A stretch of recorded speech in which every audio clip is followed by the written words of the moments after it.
Welcome to the Universal Tech Units podcast. Today, we're taking a deep dive into something many of you might have heard about, maybe even tried out yourselves, software beta features. Yeah, these aren't just, early sneak peeks. They're a really crucial, sometimes kind of messy part of how the tech we use every day actually gets made. So, our mission today is to unpack what beta features really are, why they're so important in the tech world, and then we're going to take a fascinating sort of hands-on look at Apple's latest OS 26 public betas that's across iOS, iPadOS, macOS, watchOS, and tvOS. We've pulled together insights from experts, plus real-world feedback from people already using these betas to give you the full picture. The good, the bad, and sometimes the surprisingly buggy. So let's kick things off. What exactly is a beta feature? That's a great place to start. Because honestly, understanding the beta phase, it's key to understanding how software gets built these days. Essentially, beta features are experimental versions of software functions. They get released to a limited group of users before the big public launch. Think of it like a dress rehearsal for a play. You're Yeah. testing everything out in a real-world setting. Does the dialogue work? Do the props, hold up? All to get feedback and polish things before opening night. Okay, that dress rehearsal analogy, that really works. But if beta is the dress rehearsal, what about the alpha phase we sometimes hear about? How does that fit into the picture? Right, good question. If we look at the whole process, alpha testing usually happens internally, just within the company. Often these are the really raw, maybe not so stable versions. Internal teams are just trying to catch the fundamental problems, make sure the core stuff actually works. Okay, so alpha is internal, rougher. Exactly. Beta testing, though, that involves real users, people outside the company interacting with features that are generally a bit more stable. It's that really critical bridge, between the internal development and the full public release. It gives you invaluable insights into performance and, crucially, how people actually experience it in their own environments. It still seems like a lot of effort, maybe even a public risk, putting unfinished software out there. What's the core strategic reason? Why is beta testing so essential for companies now? Is it just bug hunting? That's a really important point. It's definitely more than just squashing bugs. Companies get so much value from seeing how people use things in the real world in ways internal testing just, well, can't replicate. They use strategies like gradual rollouts or maybe targeting specific groups. A/B testing is huge here too, to measure the impact of new features. A/B testing features after release. Well, yeah, and this is where feature flags come in. These are pretty powerful tools. They let developers turn features on or off for certain groups of users, all without actually changing the main code underneath. Wow, okay. So it allows for really controlled testing, getting focused feedback, and importantly, if something goes wrong, they can just flip the switch and turn it off quickly. It manages risk effectively. Mm, And yeah, it can enable ongoing refinement even after the initial launch. that sounds incredibly flexible. Like they can almost keep tweaking things in the background, testing ideas on small groups without a big announcement. It's sort of continuous beta. You've got it. It really blurs the lines between finished and still evolving. It shows how iterative software development has become. But, for a beta test to actually work, it's not just about throwing the software out there. It needs a strategy. Strategy, how so? Well, you need to pick the right type of beta. Is it private for something sensitive, public for broad feedback and scale, or maybe focused testing integration with specific hardware? And then planning, recruiting participants. That's key. You need clear goals. What do you want to learn? And you need the right kind of users giving feedback. But there are pitfalls too, like maybe you teach the beta testers too much so they stop acting like normal users, or you get overwhelmed trying to fix every single tiny bit of feedback. Right, you need to filter the signal from the noise. Exactly. The key is collecting and analyzing that feedback efficiently, often using automated tools now, and keeping communication open, like through email or maybe dedicated forums, Discord servers, that kind of thing. It sounds like a real balancing act. Okay, so we've got the why and the how of betas. Now let's get practical. Apple just opened the doors to public betas for, well, pretty much everything coming in 2026. iOS 26, iPadOS 26, watchOS 26, tvOS 26, and macOS Tahoe 26. Yes, and a really key thing connecting a lot of these, visually at least, is this new design theme they're calling liquid glass. Liquid glass. Yeah, it's sort of Apple's take on what comes after the flat design era we've been in.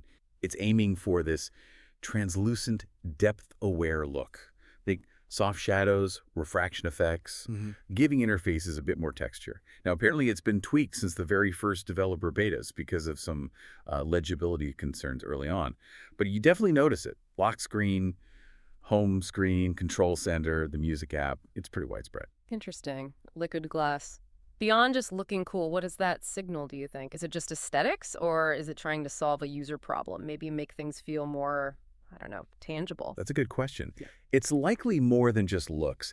It feels like a move towards making the digital space feel a bit more immersive, maybe slightly more physical.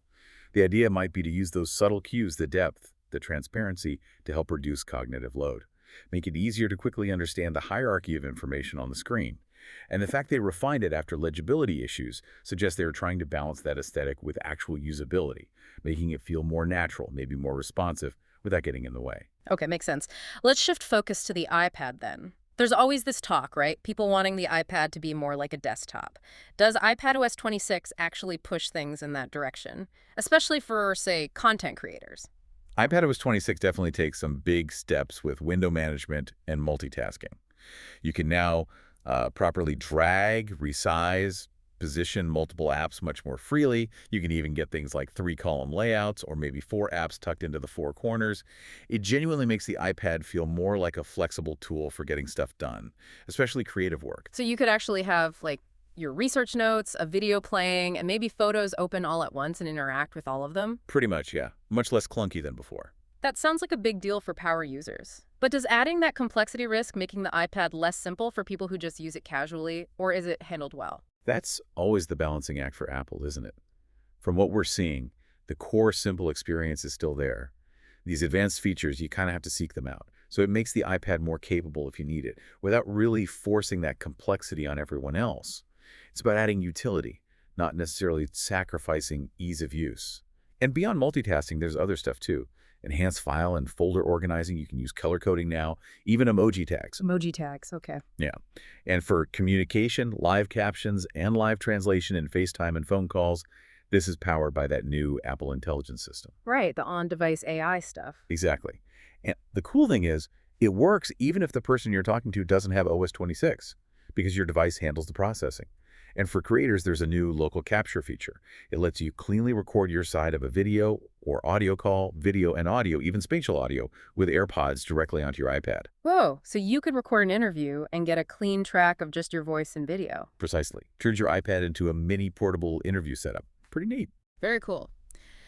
Okay, let's move from the big screen to the pocket. iOS 26 on the iPhone. What are the standouts there for everyday use? Well, you get the liquid glass design too, of course. Transforms the lock screen, home screen, control center with those glassy effects, and apparently enhanced haptic feedback too.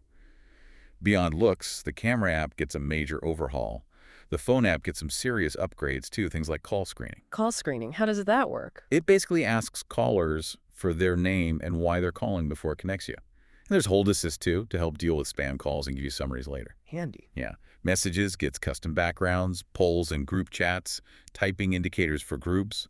Siri is meant to be more conversational, more context-aware, able to handle multi-step tasks like schedule a meeting with Sarah for tomorrow and remind me an hour before. Okay, Siri getting smarter is always welcome. And again, Apple Intelligence powers things like visual intelligence, letting you interact with text or objects in anything on your screen, photos, PDFs, whatever, plus Genmoji and Image Playground for creating AI images right within apps. That's a lot packed in. So, the big question, stability. How is the iOS 26 public beta holding up?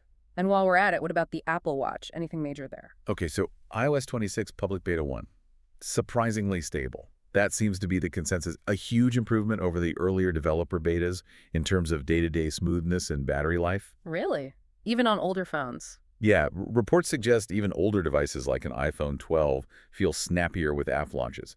But, I mean, it is still beta software, so you'll see occasional animation stutters, maybe some keyboard lag, the odd app crash. Nothing catastrophic widely reported, though, like major data loss during install. Okay, that's somewhat reassuring. And watchOS 26? watchOS 26 brings some new things, like a wiggle or flick gesture, apparently, to silence notifications, a new workout UI, personalized workout suggestions. But here's the catch. And it's a big one. There is no direct rollback for watchOS betas. Wait, what? No going back? Nope. If you install the watchOS beta and run into serious problems, your only option is to physically send your Apple Watch back to Apple for them to revert it to a stable OS. Wow. Okay, that's That's a major commitment, They're especially for something you wear every single day. Mailing it off. Yikes. Yeah, it's a significant risk for a daily driver device. Really got to think twice about that one. Definitely. Okay, moving from the wrist to the living room. Apple TV. What problems is tvOS 26 trying to fix? tvOS 26 seems to be targeting two long-standing complaints. Sort of laggy app performance sometimes, and that really clunky sign-in process for all your streaming apps. Oh, the sign-in pane. Yes. So it introduces smarter memory management, which should mean smoother multitasking, fewer app crashes. Apparently, this is quite noticeable on older Apple TV 4K models. But the real potential game changer is this new automatic sign-in API. The idea is you sign into a supported app once, say, on your iPhone, and boom, you're automatically signed in on your Apple TV, your iPad, everywhere. No more typing passwords with the remote. That sounds amazing. If it works as advertised, yeah, it could be huge. Other updates include those liquid glass touches, making the control center and dock look fancier, a refreshed TV app with portrait artwork, letting you see more shows per row, new Apple Music Sing features you can use your iPhone as a mic now, add voice effects, improved profile switching, it might automatically prompt you when the TV wakes up, and you can now set any AirPlay 2 speaker as the permanent audio output, not just HomePods. Lots of refinements there. Okay, finally, the Mac. macOS 26, codenamed Tahoe. What's the word from the developer beta testers? This is often where things get interesting for pro users. Yeah, interesting is one word for it. The feedback for macOS 26 Developer Beta 1 is very mixed, highly mixed. While you have some users saying it's very stable with just a few bugs, there are many others describing lots of UI lag, random hangs, systems running hot, fans blasting constantly, especially reported on M1 and even the newer M4 Pro machines. Oof. Specific issues. All sorts. The S key apparently doesn't work consistently for some. Safari and Preview crashing unexpectedly, apps launching slower. We're hearing reports of Windows Server crashing. Except that's like the whole graphical interface, right? Pretty much. If that crashes, you're usually kicks right back to the login screen. Very disruptive.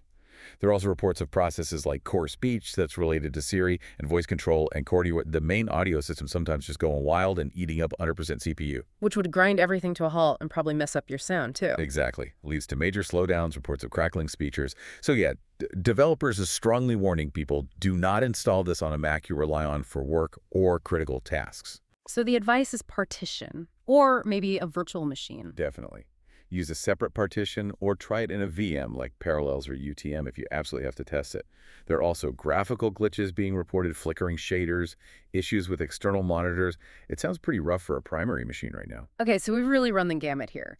iOS sounds surprisingly okay. watchOS comes with that huge rollback warning, and macOS sounds, well, like an early developer beta. So, for you listening out there, maybe you're tempted to try these betas. What's the bottom line? How should you approach this? Yeah, it really brings up that core question. Is the risk worth it for you? You have to remember, beta software, by definition, it's unfinished. The whole point is to find the bugs, the instability, the things that don't work quite right before it goes out to everyone. Installing it on your main device, the one you count on 24/7 for work, for communication, for everything, that carries a real risk.